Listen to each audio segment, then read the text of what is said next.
In the name of Allah, most gracious, most merciful, in this morning we want to teach the chemistry topic. That is about the topic of IGCSE. Definitely that is a paper chromatography or paper chromatography technique. This lesson we want to learn from the beginning the aims of this lesson. So here we have 3 aims. So the student at the end of this lesson must achieve these 3 aims. Define the paper chromatography. We want to speak about the definition about this paper chromatography. Also using field when we use this paper chromatography. Also the details of this technique. So these 3 aims, very easy, very interesting, anyone. Why? Because this paper chromatography technique recently updated in different field of chemistry. So here we have the procedures of this lesson, beginning with a definition of this paper chromatography, to define this paper chromatography, also the using of this paper chromatography, also the description of this technique. In the procedures, we want to start about the definitions. So we have more than one method of separation substance, and all of these method is a physical method.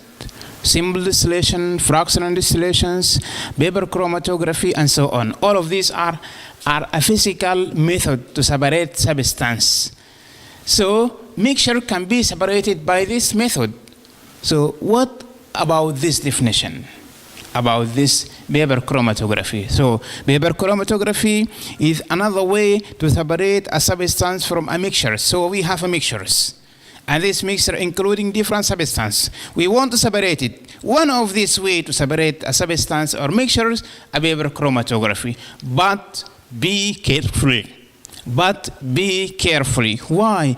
Because here we have according to the different solubility. So the mixture containing substance, and all of these substance has a specific solubility. So according to the differentiations, here we have the method of this paper chromatography. Look at here. We have 3 examples, or 4 examples, 1, 2, 3, and 4. Here we have a mixtures, and this mixture including different colors or mixtures or substance, and this substance has been separated in this way. So at the end of lesson, we want to achieve how this paper chromatography takes place. Also the using. Importance of this lesson about the using. Why? Because recently chemists use this technique to separate different substances. For example, protein. Protein is very important. Updated subject, updated field in chemistry. So to separate protein, you must use what? Paper chromatography. For example, protein is a polymer. And this polymer including different amino acid, monomer.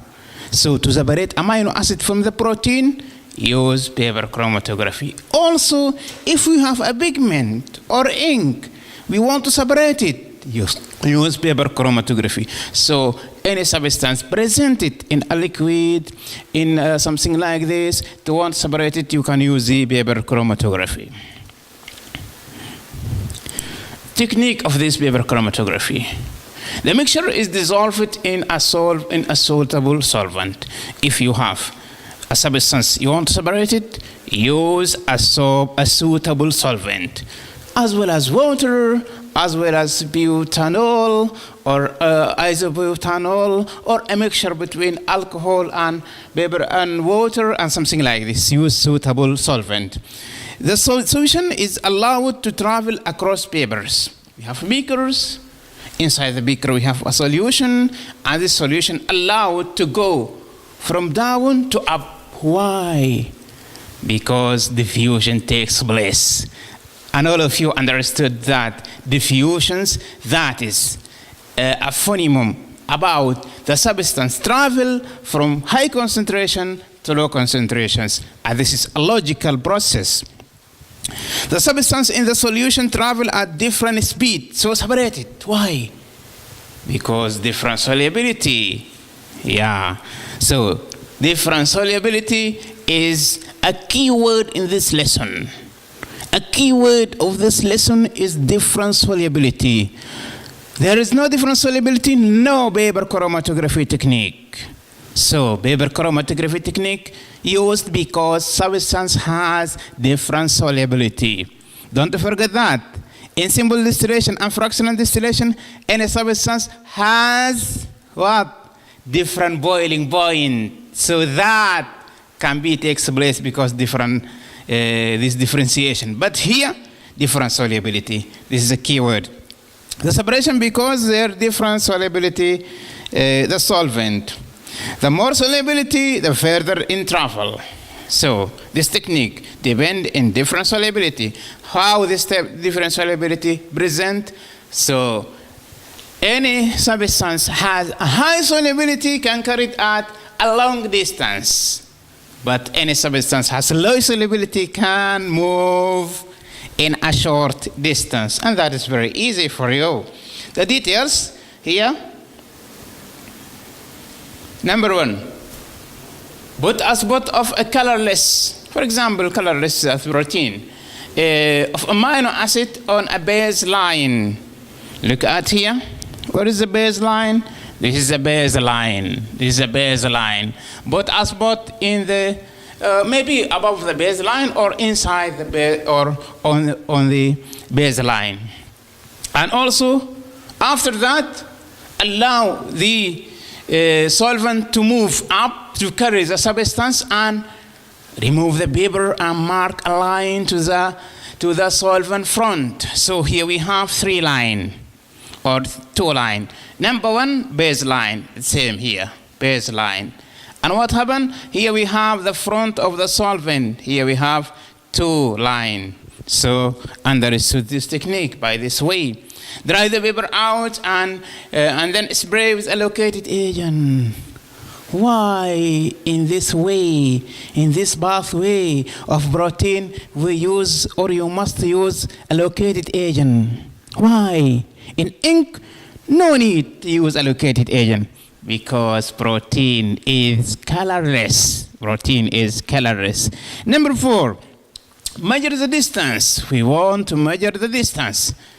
Distance about what? Distance, short distance between the baseline and the center of the spot, which we call the distance of movement of a sample or protein or AA. And number 2, the distance between the baseline and the solvent. So we have 2 areas here to measure.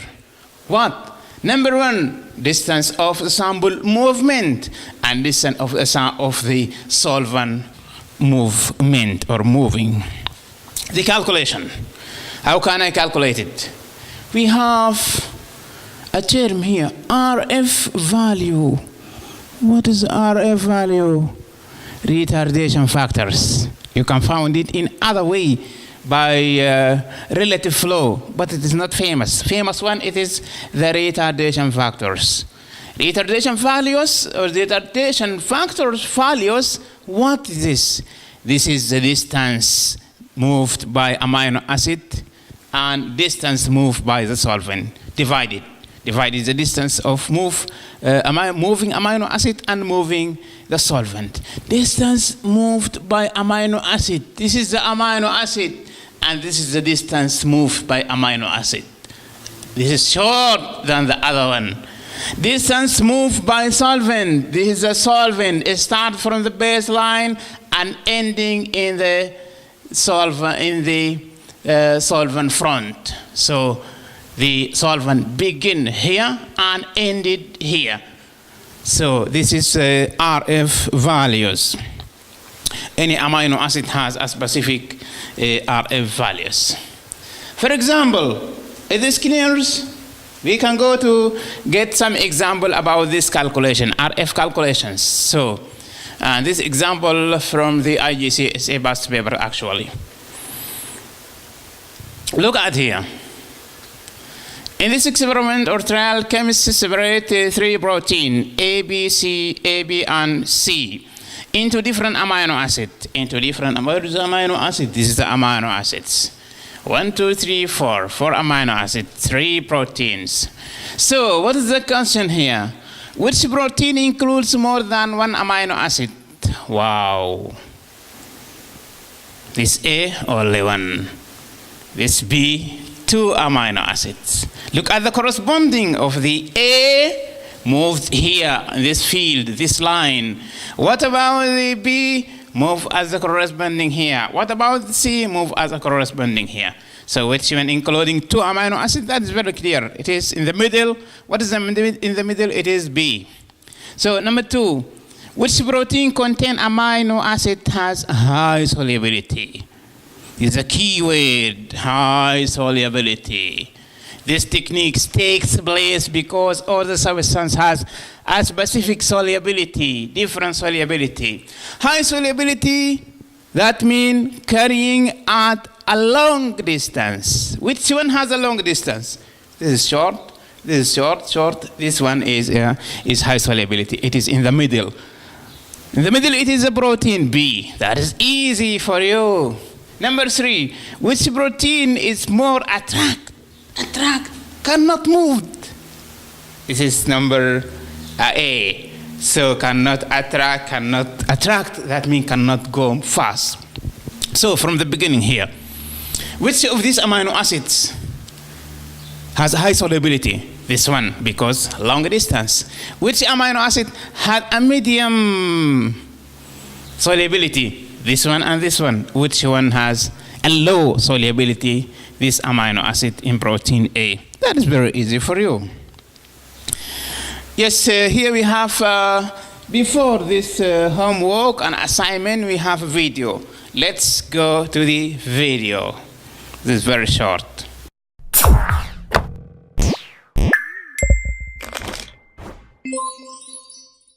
Our topic for today is chromatography.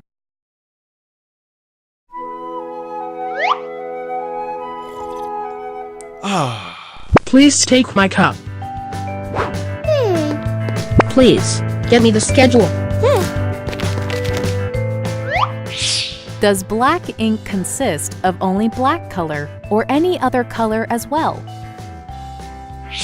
Let us find out by the process of paper chromatography. Ha ha ha! Chromatography is a technique of separating 2 or more dissolved solids, which are present in a solution in very small quantities. Wake up. Wake up. Please come here. Yes. Please, wake him up.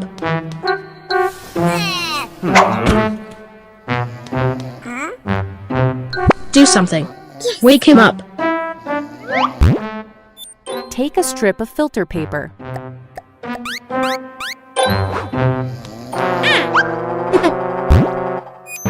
Draw a line with a pencil close to the lower edge of the paper. No response. Please, call the dropper. Please, wake him up.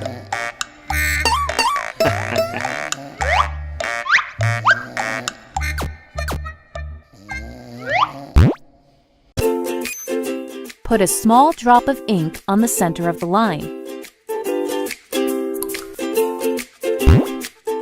Let it dry for some time. No response. Call Mr. Smart. Please, wake him up. Take a jar containing some water.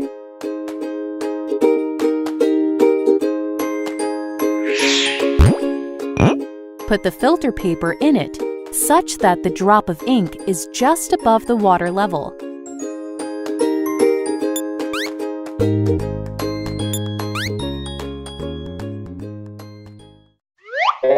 No response. After some time, the water starts gradually rising up by capillary action.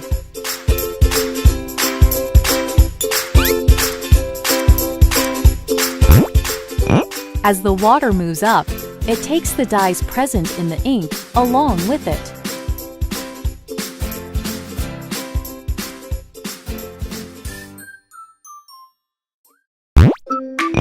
As the water rises up, we see different colors on paper. These are the different dyes present in the ink. Different dyes have different solubility levels and travel at different speeds as the water rises up.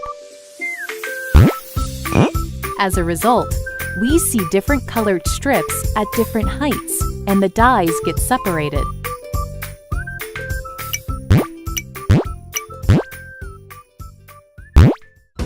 Hence, paper chromatography is used to separate the different colors in a dye.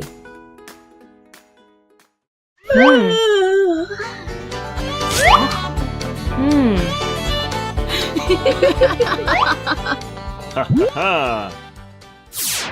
Thank you for listening for this video. We have at last the assignment or homework. Homework describe how the paper chromatography technique takes place. Give me a shorty definition about this technique. And number two, why this necessary to use a located agent in the protein separation. Note, for more practice, go to the classified chemistry, page 9, 10, and 11. Thank you.